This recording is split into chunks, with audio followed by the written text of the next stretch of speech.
Sekarang ramai tahu kan, yang mana menjaga dekat pantai Ion semua dah pindah dekat Selat Melaka. Sekarang ni apa jadi? Apa jadi? Korang yang makan buah sampah, diorang kena pindah sini. Apa jadi korang ni?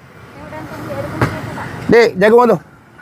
Boleh tarik Syamah boleh Jadi kalau korang makan, korang bungkus, sampah tu buang dalam tong sampah. Bukan sampah buang tepi jalan. Oh, wow. Satu kad RM10 penuh tak? Alright. RM10 lah. RM10 Ingat, makan buang dalam tong sampah, bukan buat sampah. Jagung cheese yang ni dekat Selat Melaka. Ingat, aku suka pesankan banyak kali. Lepas makan, buang dalam tong sampah. RM10. Oh, panas-panas. Oh, panas-panas. RM10. Jagungnya manis dan juicy. Memang fresh. Cair yang masin, berlemak, memang ngam sangat. Gabungan jagung yang cukup lembut dengan cheese yang pekat menjadikan setiap suapan melenting. Syapale. Dia korang kacau cheese masih lagi meleleh. Dengan harga RM10, portion ni agak banyak.